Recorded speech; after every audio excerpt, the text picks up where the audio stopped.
Good evening, and welcome to the first of 4 monthly lectures exploring the life and work of a group of the leading sculptors of the historic Woodstock art colony.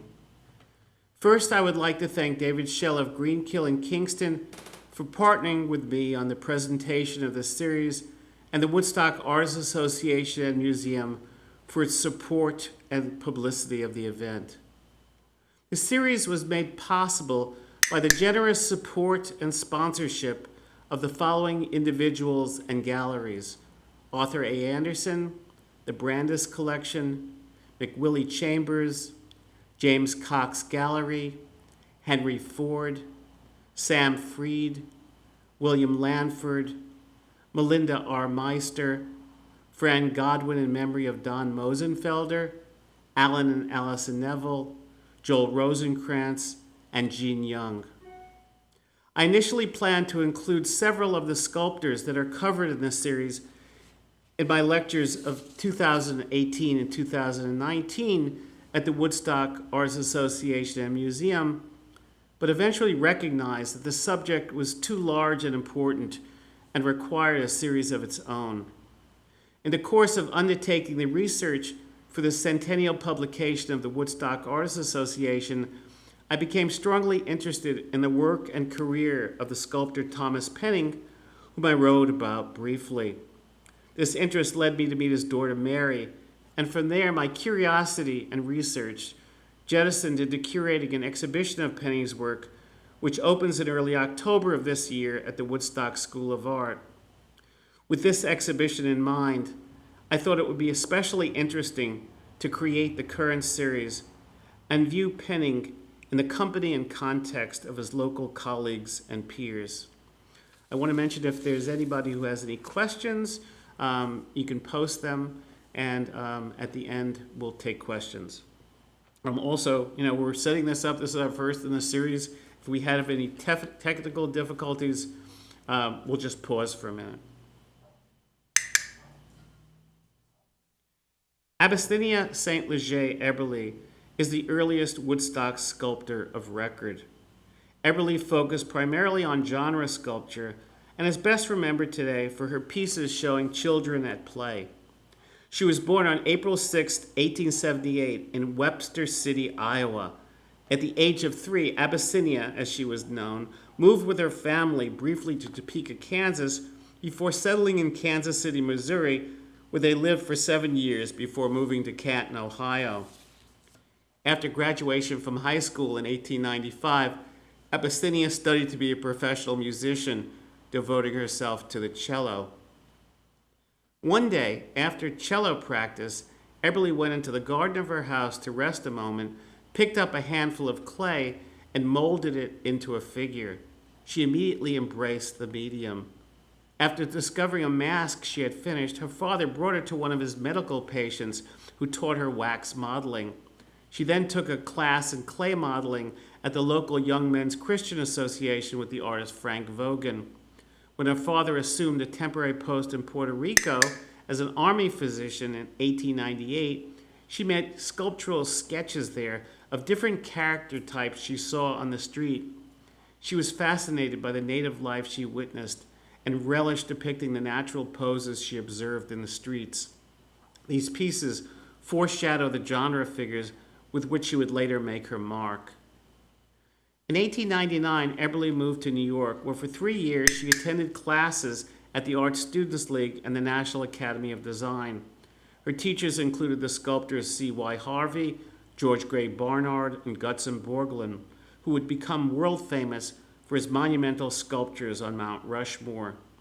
At the League, she attained scholarships and prizes for her student work. Summers off from school were spent in Puerto Rico with her family. It was apparently Barnard who persuaded her to abandon the life studies she had been making in Puerto Rico. Doubtless, Eberly's decision to change direction was also influenced by an absence of interest from art dealers. They did not want to handle her studies because they were not American. However, Eberly remarked, "No one suggested to me to do the same thing only of Americans, and it took me 5 years to come to it myself." After completing her classwork in New York, Eberly briefly assisted Barnard and Borglum. Mostly, however, she created her own decorative designs. In 1902, she shared a studio apartment on East 33rd Street with two musicians and an artist. The following year, Anna Hyatt, later Anna Hyatt Huntington, replaced one of the roommates, and for a brief period, Eberly and Hyatt collaborated on sculpture groups featuring figure and animal combinations, for which Eberly created the figures and Hyatt the animals. Their collaboration, Men and Bull, was awarded a bronze medal at the Louisiana Purchase Exposition. In 1906, Eberly created Roller Skater, a lively, graceful, candid sculpture of an urban urchin propelling herself forward on roller skates. The sculptor now began to devote herself to scenes drawn directly from life, concentrating on childhood, and quite free from the influence of academic sculpture. She often discovered her subjects skating or running in Washington Square Park. Her work at this time grew out of her deep interest in social problems, and the pieces reflect the influence of the reformer and founder of the Hull House Settlement House, Jane Addams. Indeed, for several years, Eberly lived at the music school settlement on the Lower East Side. She also became active in the Women's Political Union, a women's suffrage organization. In 1911, she marched at the beginning of a group of women sculptors in the suffrage parade. During the course of 1909 to 1913, Eberly summered in Woodstock. Eberly acquired property and designed her own cabin, which served as her home and studio on Pooh's Hill, today's Spear Road. In 1919, she contributed work to a local auction held as a benefit for the Red Cross, and she may have returned to the area in the summer of 1923 when she exhibited at the Woodstock Art Association. Eberly may have become aware of Woodstock because of the close association of Hull House with the Birdcliff Arts and Crafts Colony, which was founded in 1902 by Ralph Radcliffe Whitehead on a mountainside overlooking the village of Woodstock. In the 1890s, Whitehead frequently traveled to Chicago from his home in California on business trips, and while there became acquainted with Hull House's founders, Jane Addams and Ellen Gates Starr. It was at Hull House that Whitehead also became friendly with some of the key people that were drawn to Birdcliff, including the writer Hervey White, artist Carl Eric Linden, and photographer Eva Watson Schutze. The pioneering settlement house was dedicated to helping impoverished immigrants and served as the model for settlement houses across the United States. It was established in 1889 as a social, educational, and service center. Hull House viewed art as having the capacity to elevate the mind and spirit of the creator and viewer. Under Starr's leadership, art became an integral part of the settlement's reform vision and aimed to reveal the joy and solace that beauty could introduce into the lives of the people of its neighborhood. Starr spent the summer of 1903 at Birdcliff, where she taught bookbinding at the building known as Skylights and lived at the Valletta Inn. In Woodstock, Eberly was preoccupied with her sculpture, gardening, cooking, and the design and construction of her home. From about 1904 to 1915, she turned primarily to crafting small decorative objects, portraits, reliefs, classically inspired sculpture of mythological subjects, genre subjects featuring girls and young women, figures of Indians, and utilitarian objects such as candle holders and bookends, which feature male and female figures. Among her works of this time is Girl with Grapes, a recent addition to the collection of the Woodstock Arts Association and Museum. While in Woodstock, Eberly had an epiphany after watching local farm women sweeping their front steps on a windy day. The result was the Windy Doorstep, which pictures a farming woman with a kerchief wrapped around her head, bending over to sweep debris. In later life, she related, thinking about the idea continually while walking about back in New York City. Later, I modeled it in Woodstock. Every farmer's wife I knew was arguing how to sweep properly. She also related that she was expressing a subconscious desire to sweep out her academic background and substitute a new approach. The generally accepted way of sweeping is to sweep toward you instead of away, to help control the pile of debris and limit the amount of dust that rises up in the air, starting in the corners and sweeping toward you in short, smooth motions. In the sculpture, the female figure stands with most of the weight on her right foot so that her shoulders and arms twist off axis from her hips and legs, which provides a sense of naturalism and dynamism. The Windy Doorstep received wide acclaim and led to Eberle's growing recognition in the American art world. The sculpture won the Barnett Prize at the annual exhibition of 1910 at the National Academy of Design for the best sculpture by an artist under the age of 35. Bronze casts were soon acquired by the Worcester Art Museum, the Carnegie Institute of Art, and the Peabody Institute. By 1917, 15 casts of an edition of 20 had been sold. Eberle considered her experience in Woodstock of observing the farm women and then being driven by her observations to create the work as a turning point in her decision to fully embrace contemporary subject matter. Despite her acute social consciousness, Eberle's genre sculptures really point directly to social issues. A dramatic exception, however, is The White Slave, which was exhibited at the Armory Show of 1913 and portrays a naked girl standing and shivering on an auction block with knees bent, head bowed in shame, and a vacant expression on her face. Her arms are pinned behind her as she is auctioned off into an underground network of prostitution rings.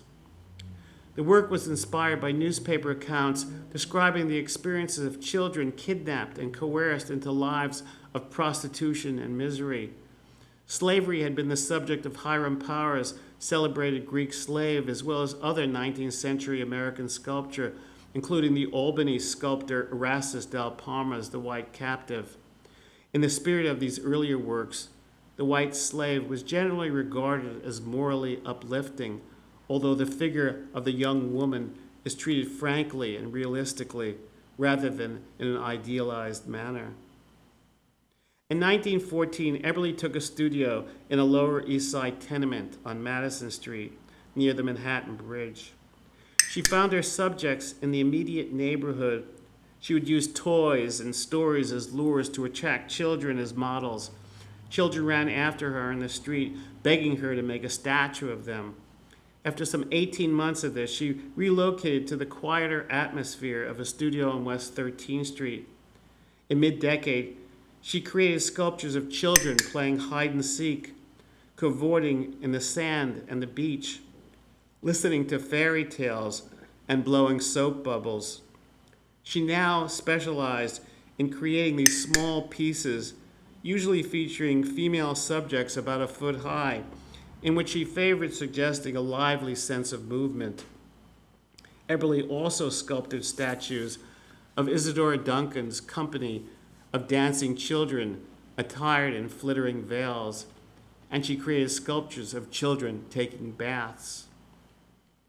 After suffering a bout of heart trouble in 1919, Eberle was forced to cut back on her artistic activity, and she exhibited more sporadically.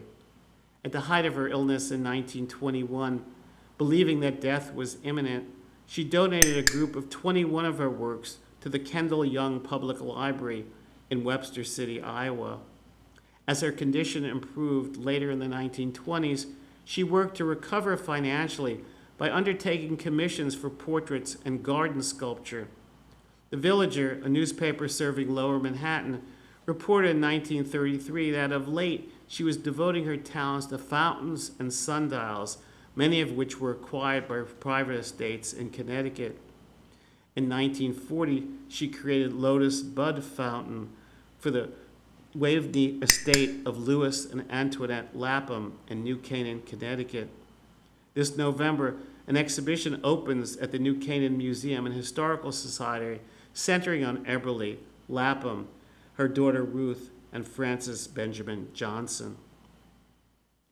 In 1930, Eberly began to spend summers in Westport, Connecticut, where she converted a barn into a dual home and studio on Beachside Avenue.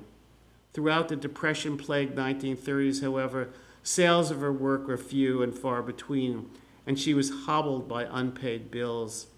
In 1935, her health continued to improve somewhat, and over the next few years, she arranged to make casts of some of her earlier work.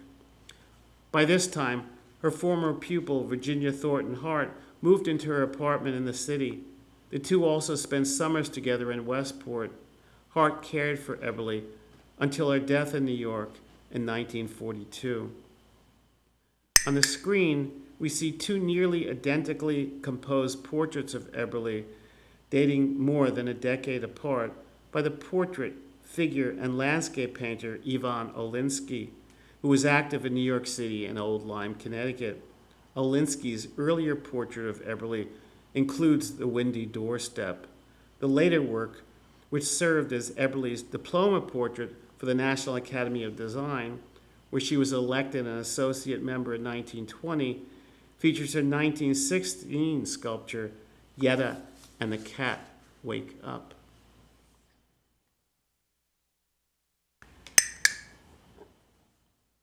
Grace Mott Johnson is best remembered today for her sculpture of animals and association with the artist Andrew Dasberg. Johnson was born in New York City and had a hard and restless childhood.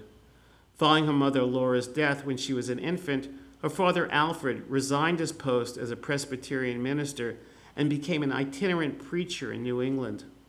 As a child, she became enthralled by animals and modeled and carved animal figures in soap and with a jackknife. In the course of her youth, she lived for periods with her family in Yonkers and on a farm in Muncie, New York. She was homeschooled by her strictly religious father, according to the personal notions of John Dewey's concept of learning by doing. She later expressed her good fortune in managing to emerge from her early years as a believer in nature and science, as opposed to the oppressive Puritanism of her father. At the age of 21, Johnson received a modest inheritance from her grandmother. By then, she had decided to become a painter after seeing Rosa Bonheur's The Horse Fair at the Metropolitan Museum of Art. She rode away from the family farm on a bicycle and with all her worldly possessions strapped aboard, moved to New York City. She enrolled at the Art Students League, where she studied painting and sculpture. She later related that she did not do this to be an artist, but to learn what was taught, something about methods of work and to gain technical experience. She found their instruction at the League to be deadening, with the exception of the sculptor Gutzon Borglum. During the summers of 1907 and 1908, Johnson studied with Birch Harrison at the Woodstock School of Landscape Painting. She became romantically involved with her classmate, Andrew Dasberg, and they married in 1909. During lengthy walks early in her time in Woodstock, she encouraged Dasberg to seriously pursue his work. The couple was visited in 1908 in Woodstock by the artist Morgan Russell, who shared his revelations about the art he had witnessed during his recent trip to Paris, particularly that of Claude Monet, Paul Gauguin, and Henri Matisse. The following spring, the couple joined Russell in Paris, along with her sculptor friend Florence Lucius, whose art and career will be discussed shortly. Around this time, Johnson abandoned the idea of becoming an animal painter and turned exclusively to sculpture. In Paris, Johnson came under the spell of the sculpture of Auguste Rodin. The art historian and curator Eileen Fort, who organized the important 1995 exhibition called The Figure in American Sculpture, A Question of Modernity, noted that commonly young sculptors who began their career in the 1910s experienced the Rodin period as if it was an obligatory rite of passage. Rodin awakened Johnson to the expressive and formal possibilities of modeling animals in movement, as well as in rendering the play of light across animated and richly modeled surfaces. Rodin showed other sculptors how to revel in the changing patterns of reflections on the surface of a work and how to take advantage of the fluid and expressive qualities of bronze.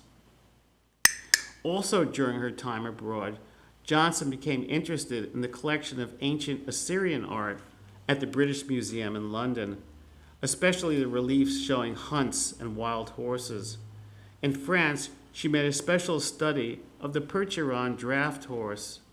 At the Paris Salon of 1910, she exhibited a relief sculpture of this well-muscled horse known for its intelligence and willingness to work. The sculpture is unlocated, but an undated sculpture in the round of Percheron horses is known through a photograph.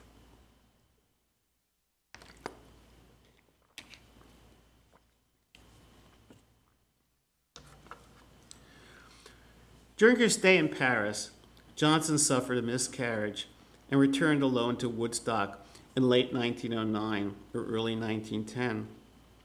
Josephine Bloodgood has pointed out that Henry Lee McPhee and other artist friends in Woodstock appealed to Johnson to see any sketches Dasberg included in letters to her after she returned to Woodstock, in which to witness the effects on Dasberg of the modern art he saw in Paris, including the work of Cézanne, Matisse, and Picasso.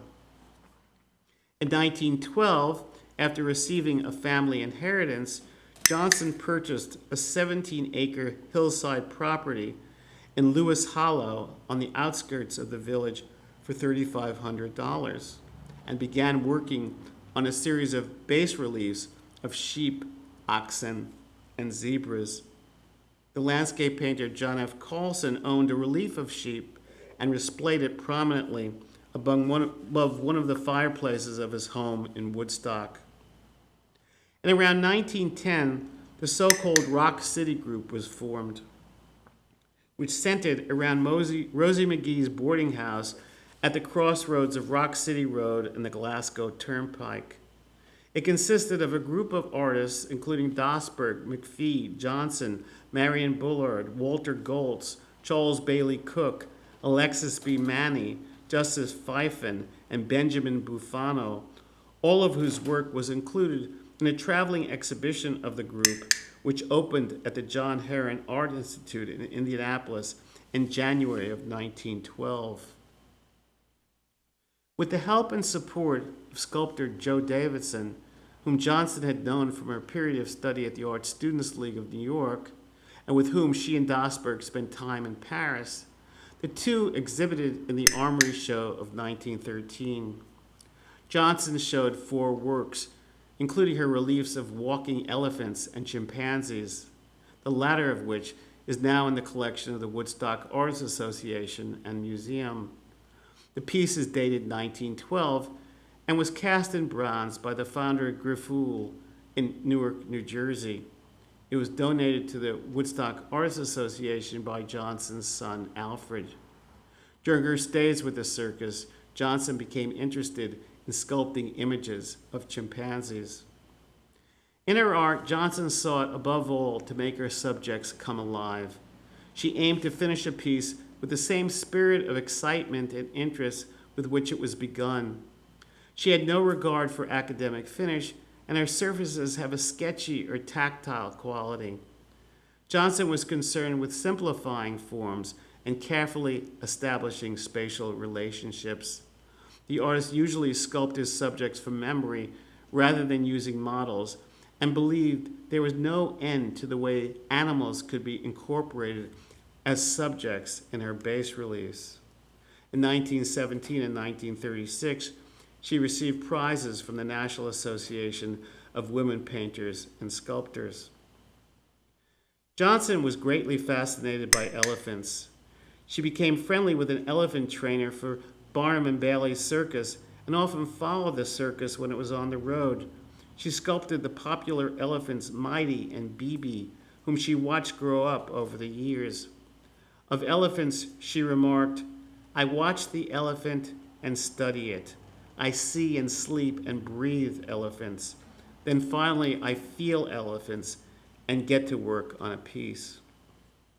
From 1918 to 1922, Johnson and Dosberg divided their time between Woodstock and Taos, New Mexico. Out west, Johnson spent time in the high Sierras studying the life of the Pueblo Indians. Following her divorce from Dosberg in 1922, she traveled to Egypt, where under the inspiration of ancient Egyptian art and prehistoric cave drawings, she created images of camels and Arab horses and created reliefs drawn with deeply incised lines and sparely modeled in broad plains. In the mid-1930s, Johnson executed a series of portraits in bronze and polychrome plaster of African American men, women, and children. Her bronze bust of the young African American girl Mary Moore is in the collection of the Whitney Museum of American Art. At this time, Johnson also applied color to the surface of plaster animal figures. During the course of the Great Depression, she lost her studio and lived with various friends and family members, and eventually suffered a mental breakdown. By the end of the 1930s, Johnson had almost completely abandoned art to devote her time to the cause of civil rights. During the course of the decade, she demanded that her black friends be admitted to Jones Beach in Long Island, which at that time remained segregated. In her later years, Johnson primarily lived in Pleasantville, New York, where she died in 1963. According to the art historian Charlotte Streifer Rubenstein, Johnson's advocacy of ideas ranging from civil rights to opening up the local swimming pool to black people and nude sunbathing proved a bit too avant-garde for some of the staid villagers.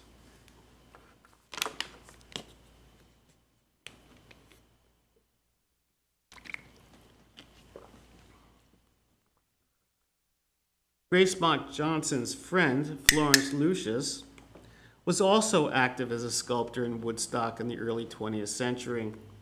In 1923, the poet and author Richard Le Gallienne singled out Eberly Johnson Lucius, Myra Musselman Carr, and Alfeo Faggi as independently minded sculptors working in Woodstock.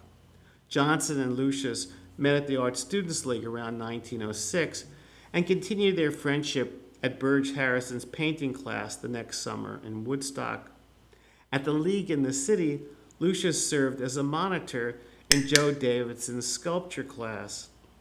Davidson later recalled that he had fallen hard for Florence Lucius, or Flossie as we called her. One night she took me home to meet her father. Albert Lucius was a civil and mechanical engineer who designed and built the 3rd and 9th Avenue elevated railroads in New York.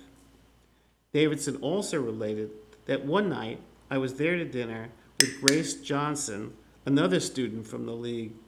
Flossie and Grace had planned a walking trip, and Flossie's father, who was all for it, had procured the necessary maps. They were excited about their forthcoming adventure, but Flossie's father had misgivings about the two girls going alone. I agreed with him and offered to accompany them. He approved of that most heartily. Johnson and Lucius remained friends at least into the late teens. As noted, Lucius joined Johnson and Andrew Dosberg on their trip in 1909 to Europe, where they were exposed to new radical developments in European art. They had a joint exhibition in 1919 at the Whitney Studio Club. A critic for arts and decoration reported that the two young women sculptors have just made their bow at Mrs. Whitney's studio, Miss Grace Mott Johnson and Miss Florence G. Lucius. The former's specialty is animals, the latter's figures. The 10 specimens of Mrs. Johnson's work are thoroughly enjoyable. There is humor and sympathy in them, and one does not have to be at all highbrow while considering their merits. They form a pleasurable interlude in a serious world. In 1917, a critic for the New York Sun remarked that in Lucius's sculpture, there always seems to be some trait of human feeling which surmounts the question of style that the work raises. Little is known of Lucius's activity as a sculptor which may have been relatively short-lived. In later years, she appears to have been most active as a painter. Following her study in New York City and Woodstock, she joined the atelier of Antoine Bourdelle in Paris. After her return to America, she taught at the modern art school in the city, where one of her fellow instructors was Myra Musselman Carr, whose art and life will be discussed shortly. Lucius created portraits, figure and decorative sculptures, and impressionist paintings. As seen here, two small plaster figurines appear in a photograph of her from 1921. Following the death of his wife Yvonne in 1934, Davidson and Lucius rekindled their romantic relationship and married in 1941, when Davidson sculpted her portrait. Lucius's obituary in 1962 reveals that she was active later in life as a painter and continued to paint until her last illness, but that she did not exhibit her work, and her primary interest was in arranging for the exhibition of her husband's sculpture.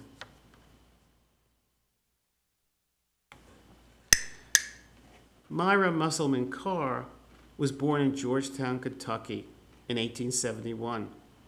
She studied at the Cincinnati Art Academy at the turn of the 19th century, and in 1901 she moved to Paris to study art at the Académie Colarossi. Aboard ship, she met her future husband, Henry Rupert Carr, a singer who was traveling to France to study music. After completing her education abroad, she lived and worked as a sculptor in Lexington, Kentucky, and Cincinnati, where her husband taught at the College of Music. Following the couple's divorce in 1908, she attended the Art Students League in New York, studied with the sculptor Antoine Bourdelle in Paris, and received criticism from Wilhelm Lembruck. In 2020, the Woodstock Artists Association and Museum acquired the artist sculpture Lapo, which follows her teacher's practice of mingling smooth and rough or exaggerated surfaces. She also learned from the example of Rodin, taking advantage of the fluid and expressive qualities of bronze. Following her return to the United States, Musselman Carr was active as a sculptor of portrait busts and relief and figurative works. She exhibited regularly in New York and other cities. She often showed in New York at the Wire Gallery and the Whitney Studio Club. The sculptor's early years remain obscure, but she may have first visited Woodstock in 1911. In that year, Musselman Carr was awarded first prize at a competition at the Artists League of the Political Equity Association in New York for the best work of sculpture illustrating the cause of women's suffrage. Her lost piece featured a woman and man standing together at the top of a steep ascent, which men are climbing on one side by means of carefully cut steps, while women drag themselves up on the other. She also exhibited in 1915 at a major exhibition held at Macbeth Gallery for the benefit of the women suffrage campaign, which was the first time women artists made a concerted effort to express their attitude toward equal suffrage. The sculptor exhibited two works at the Armory Show in 1913. Like almost all her work, her bronze statuettes, Electra and Indian Grinding Corn, remain unlocated and are not known from photographs. In the summer of 1916, Musselman Carr opened a summer branch of the Modern Art School near Woodstock in Bearsville, where she taught sculpture, painting, and drawing. She founded the school in Greenwich Village in 1914 with William and Marguerite Zorak, and previous to Bearsville, she conducted summer terms of the school in Provincetown, Massachusetts. The school offered classes in sculpture, painting, and drawing. In New York, she taught sculpture at least part of the time with Frederick Burt. Among the other teachers at the school in New York were the aforementioned Florence Lucius and Ilanka Karaz, who lived on the Maverick in 1916 and contributed Woodcuts, the Hervey White's magazine, the Plowshare. The school advertised naturally that it was for artists who seek the freedom of working without the handicap of dogmatism or the deadening influence of academism. Examples of student work in sculpture and painting appeared in an article in the school that was published in the April 1917 issue of the International Studio. Musselman Carr's work was featured in the exhibition held in December 1915 of work by school instructors held at her studio in Washington Square. A reporter for the New York Evening World remarked that in the masks and portraits she had on view, she has used both cement and plaster as mediums. Her plaques are executed in low relief with excellent technique. One of her plasters shows a Russian girl with oval face merging into a round head in which the hair masses are sympathetically handled. Musselman Carr was among the earliest exponents of direct carving in the United States and the first direct carver in Woodstock. This may have resulted in part from her close association with William Zorak, who became a major advocate for direct carving. Figure in red stone was carved from a field stone or boulder, and the choice of material and rough, expressive carving style in this and other works foreshadows direct carvings by John B. Flanagan, who first came to the Maverick in West Hurley in 1924. Interestingly, Musselman Carr and Flanagan both associated with the sculptor John Frederick Mowbray Clark, who was a proponent of direct carving in the mid-teens, creating pieces that had a rough finish which emphasized the artist's hand. Mowbray Clark provided visiting criticism at the Modern Art School in New York City. Flanagan associated with him at his home in New City, New York. This connection may have helped deepen Musselman Carr and Flanagan's enthusiasm and interest in direct carving. Figure in red stone appeared in 1923 as an illustration in the Woodstock periodical The Hue and Cry. Musselman Carr's sister, Nancy, was the mother of Frank Schoonmaker, who took over as editor and publisher of The Hue and Cry from the artists Peggy Bacon and Alexander Brooke in the course of 1923. Schoonmaker went on to become one of the most important and influential writers about wine in the United States. Upon first living in Woodstock, Musselman Carr acquired an old Dutch stone house, which was considered one of the most perfect examples of Dutch architecture in New York State. Upon her second marriage to the painter and photographer Charles Bateman, who was also active in Woodstock, she sold the property and converted a grist mill into their home, which had a large studio in the rear that looked out upon the mountains. The couple had a joint exhibition at her fellow Woodstocker Robert Winthrop Chandler's residence, the House of Fantasy, on East 19th Street in Manhattan in 1928. By the mid-1920s, Musselman Carr had settled permanently in Woodstock and began to create garden sculpture of stone, alabaster, as well as other materials, as well as to become involved in local real estate. She recognized the increasing need for artists' accommodations and studios and began to rent 3 and 4 bedroom cottages in the summer months in a picturesque old maple sugar camp in the Catskills close to Woodstock. The sculptor died in 1929 and is buried in the Woodstock Cemetery along with her parents, siblings, and members of the Schoonmaker family.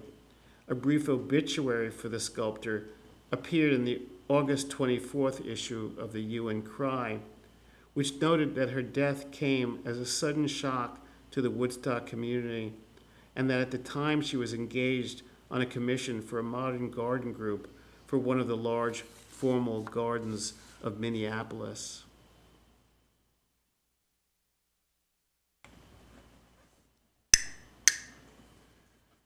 Bruno Zim, the last sculptor I'll discuss today, was born in Hoboken, New Jersey in 1876. His parents, Otto Julius Louis Zim and Clara Amalia Olga Schorek were natives of Germany. His father had served an apprenticeship as a cabinet maker in Königsberg, and in New York City was the foreman of a woodworking shop specializing in interior decoration. Zim's talent was evident at a young age. At 15, he was introduced to the sculptor Carl Bitter, who taught him privately and later employed him as an assistant in his studio. In 1893, he supervised the installation of Bitter's sculpture at the World's Columbian Exposition in Chicago. Born in Austria in 1867, Bitter was best known for his architectural sculpture, memorials, and residential work. He immigrated to the United States in 1889. In New York, he was discovered by the architect Richard Morris Hunt, who hired him for numerous important projects. He was deeply involved with the National Sculpture Society, serving as its president in 1906 and 1907. In addition to receiving instruction from Bitter, Zim studied at the Art Students League from 1891 to 92, and again from 1896 to 1897, where his teachers included John Quincy Adams Ward and Augustus St. Gaudens. He also spent time in Paris in around 1900. Zim was an exceptional athlete in his early city days, winning a number of trophies as an oarsman with the New York Athletic Club. He had an aptitude for foreign languages, being fluent in German, French, and Italian. In the city, he was a member of the Socialist Party. In New York, Zim actively supported Teddy Roosevelt's campaign for workers' compensation, worked to bring about the establishment of a number of public work projects, and reported court proceedings for a city newspaper. Following in the footsteps of his mentor Carl Bitter, Zim worked mostly as an architectural sculptor in the Beaux-Arts tradition. Over the course of his career, he also created portraits, medals, carved mantelpieces, and other wood panels for domestic interiors, and melted small quantities of brass or bronze to make casts of small objects, such as knives to cut paper. In 1900, Zim was commissioned to create a sculptural group for the Windsor Arcade on Fifth Avenue and 46th Street. His group, Winged Genius, surmounted the colossal portico of the terracotta and iron building designed by the architect Charles A. Berg. The Beaux-Arts structure is reminiscent stylistically of the grand buildings created in 1893 for the World's Columbian Exposition in Chicago. Running along the Fifth Avenue side were 13 columns standing 30 feet tall, which were capped by ornate capitals. The building was ornamented by olive branches, festoons, and garlands of flowers executed in terracotta. The Windsor Arcade was demolished in 1911 to make way for the headquarters of the carpet firm of R&J Sloan.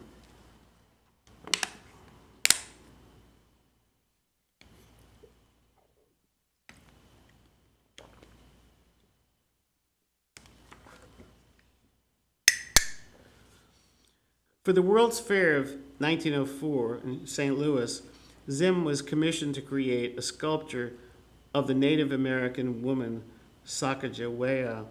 Sacagawea lived on the Wind River on the Shoshone Reservation in Wyoming and acted in the capacity of pilot, guide, and interpreter to Lewis and Clark in 1805 and 1806. Zim spent a year studying the literature and ethnology of the subject in preparation for doing the modeling. When the time came to procure a model typical of women of the Shoshone tribe, Zim corresponded with Reverend John Roberts of the Shoshone Reservation, who recommended he employ Virginia Grant, a student at the Carlisle Indian School. Sacagawea's role in the expedition had been long forgotten by 1900. In her book of 1902, The Conquest, The True Story of Lewis and Clark, the writer Eva Emery Dye extolled her devotion to the cause of Lewis and Clark and led her to her role in the expedition becoming more widely known. Carl Bitter commended Zim's statue as a monument of special interest erected to the memory of the Indian woman who rendered such splendid services in connection with the Lewis Clark expedition. Zim's statue stood at the end of the esplanade between the liberal arts and manufacturing buildings at the fair. The piece was illustrated and discussed in an article in 1907 in the Journal of American History by Grace Raymond Hebard. In this monument, Sacagawea looks out with a passive expression, her hands clasping a walking stick, searching the road up ahead with a sense of calm assurance. In 1906, Zim was commissioned to create a modest-scaled memorial for Thompson Square Park on New York City's Lower East Side. The memorial was erected by private subscription to commemorate the disastrous burning of the excursion steamboat, the General Slocum, in 1904 on the East River, the single deadliest tragedy in New York history until 9/11. The triple-decker wooden steamer was one of many steamers in the city that enabled working-class people to get away from the city even for a few hours. The boat was bringing a large party of members of the congregation of St. Mark's Lutheran Church on East 6th Street to an excursion in Long Island. About 30 minutes into the voyage, a child noticed a small fire had started in the lamp room below the main deck. It was further discovered that the fire hose aboard ship was rotten to the point that it burst open when the water was turned on. The crowd surged toward the lifeboats and attempted to hoist them up, but they wouldn't budge as someone had wired them to the wall. It was also discovered that the life preservers were filled with rotten cork. 1,021 people perished on the burning vessel, which sunk in the river. The tragedy devastated the well-established German-American community on the Lower East Side. The memorial's original design was created by an unknown carver from Queens under the auspices of the Symphony Society of German Ladies of New York. It depicted a woman and 2 children watching from shore. Zim was hired to create a new conception. He shifted the axis, tightened the design, simplified details, eliminated the older woman, enlarged the image of the young spectators, and changed the medium from bronze to marble. A small model in plaster of the memorial is in the collection of the Historical Society of Woodstock. In the low relief, we see the 2 young children in idyllic profile watching a steamboat in the distance. Over their heads is a line from the poet Percy Bysshe Shelley's Revolt of Islam of 1817, quote, "They were earth's purest children, young and fair," unquote. The memorial was designed in the shape of a Greek stele. It features an ornamental basin which projects from the face of the single upright block of pink Tennessee marble. Above the basin is a carved lion's head, out of whose mouth water drips. For a time, the memorial was able to provide comfort for those who came to mourn the Slocum's victims. Zim was commissioned in 1909 to create a memorial fountain in Riverside Park for the Women's Health Protective Association. It stands at the corner of West 116th Street and Riverside Drive, facing Columbia University. The memorial commemorated the 25th anniversary of the association and features an 11-foot marble stele, a drinking fountain, and benches on either side. The Women's Health Protective Association was formed in 1884 by a group of prominent reform-minded women who were interested in improving the city's public health.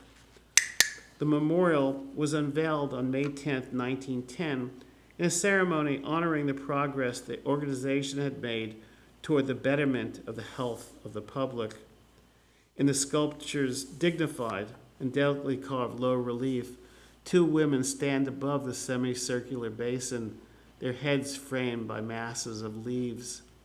The women hold the lamp between them, a symbol of the group's shedding of light on health issues. The trough below the fountain supplies water for thirsty dogs. A plaster model for the memorial is in the collection of the Woodstock Arts Association and Museum. In around 1910, Zim was commissioned to create a memorial to John Finnegan for the Glenwood Cemetery in Houston, Texas. It was commissioned by Finnegan's daughter, Annette, a suffragette and major philanthropist who donated land for Finnegan Park in the city's Fifth Ward and a major book collection to the Houston Public Library. The bas relief features a female figure who holds a veil above her head. The base is inside with images of irises, cattails, and rocks. A pool juts out below the classically rendered figure's feet. A matching pair of planter urns stand at either end of the base. The monument is set in marble and is distinguished by its simplicity, clean and elegant lines, and graceful and dignified ornamentation. In about 1910, Zim and his first wife, Rhodey, settled in Woodstock. They had suffered financial losses in the bank panic of 1907 and wanted to make a real estate investment which would benefit them commercially and provide them with the opportunity to raise their own food.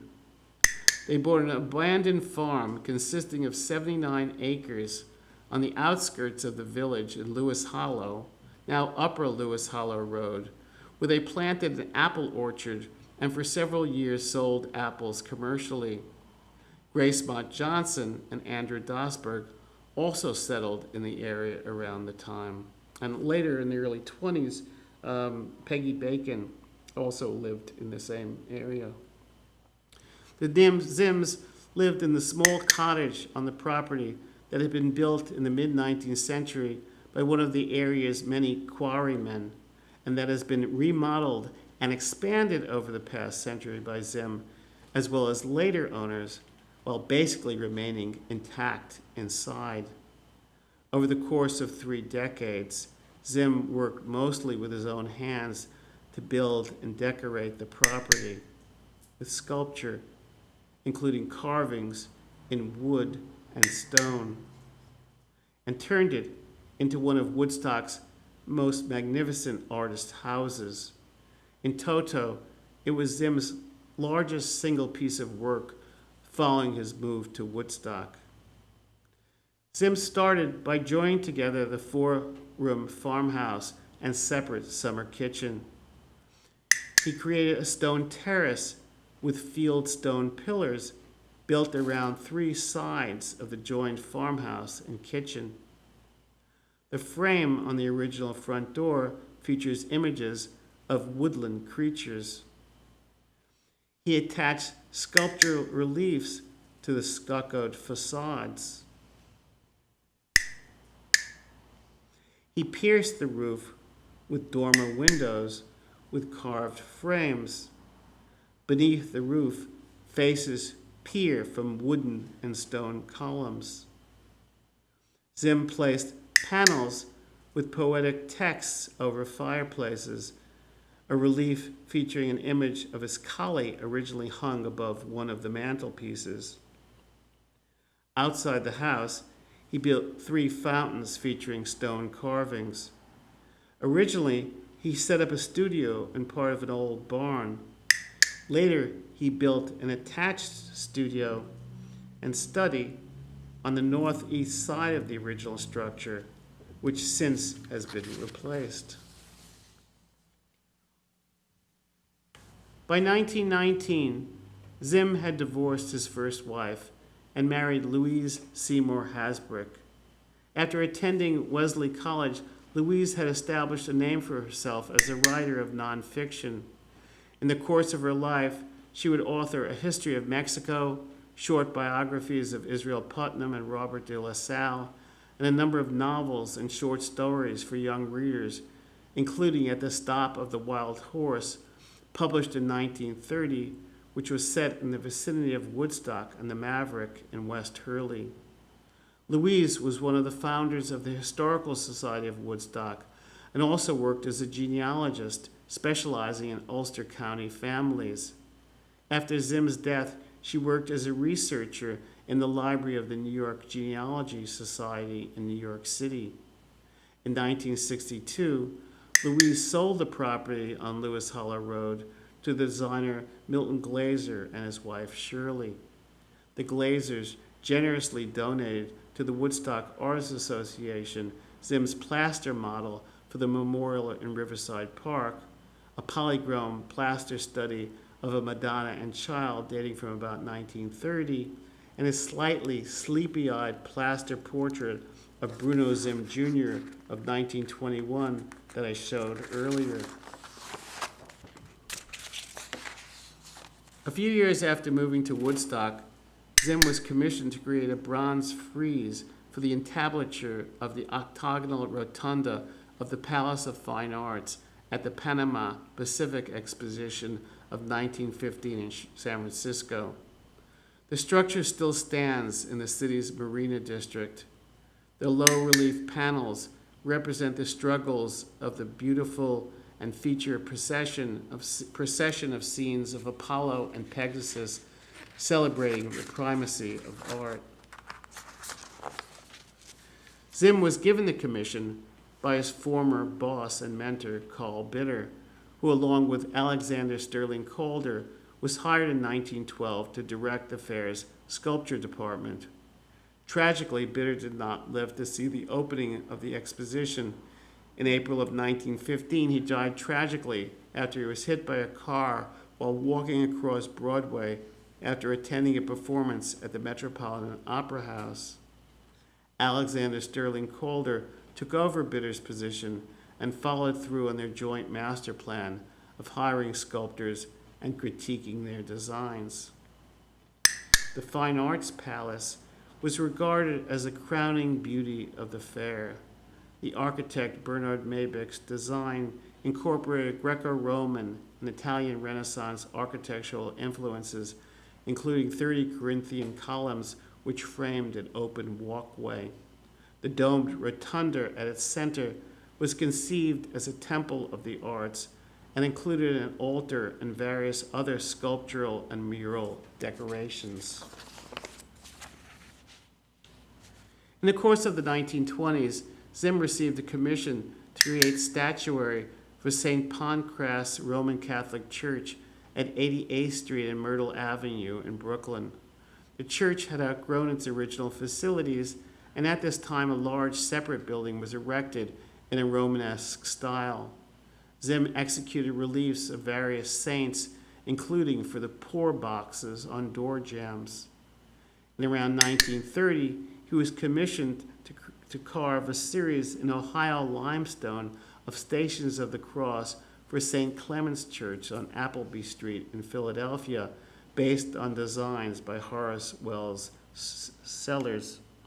Zim received the commission through Douglas Brake, a neighbor on Lewis Hollow Road, who worked for the architectural firm of Sellers and Brake that undertook the renovation of the church.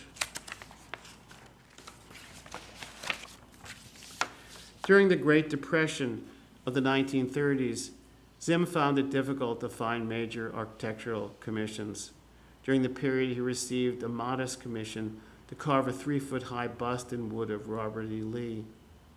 Also at this time, he designed stone and wrought iron tables with the tops decorated with signs of the zodiac, some done in bluestone, and also carved small female figures in limestone. Zim was active in many local civic organizations. Along with his wife Louise, he was a founding member of the Historical Society of Woodstock. He was a founder of the Woodstock Memorial Association, better known as the Woodstock Artists Cemetery, where he designed the base of the Shotwell Monument and carved his own gravestone.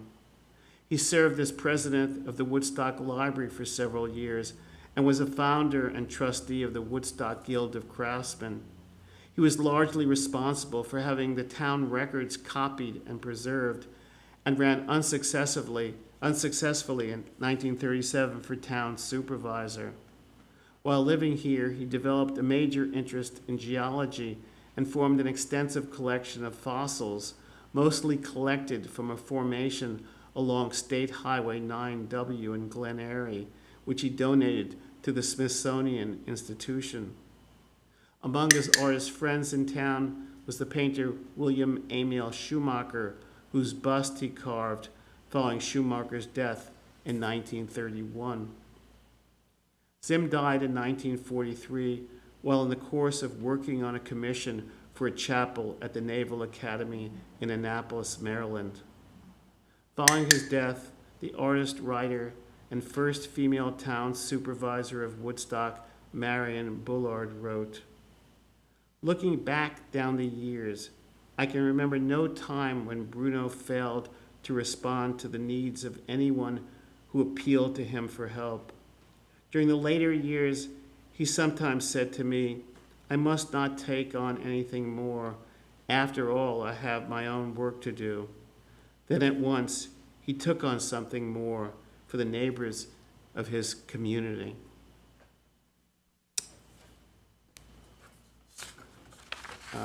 I'm welcome to any questions. Has anybody asked any questions? Joanne? So far, no. So far, no questions. If maybe- there's anybody, you can ring in now.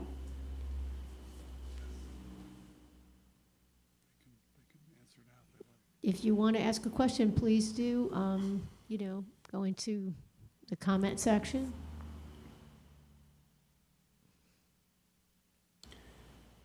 Well, it's been great to do this. I started researching this, how many summers ago? 2 summers ago. I mostly finished the work on the lectures by early last year, and of course, we all know what happened. So I'm very happy to finally give that lecture, and I look forward to giving the other 3.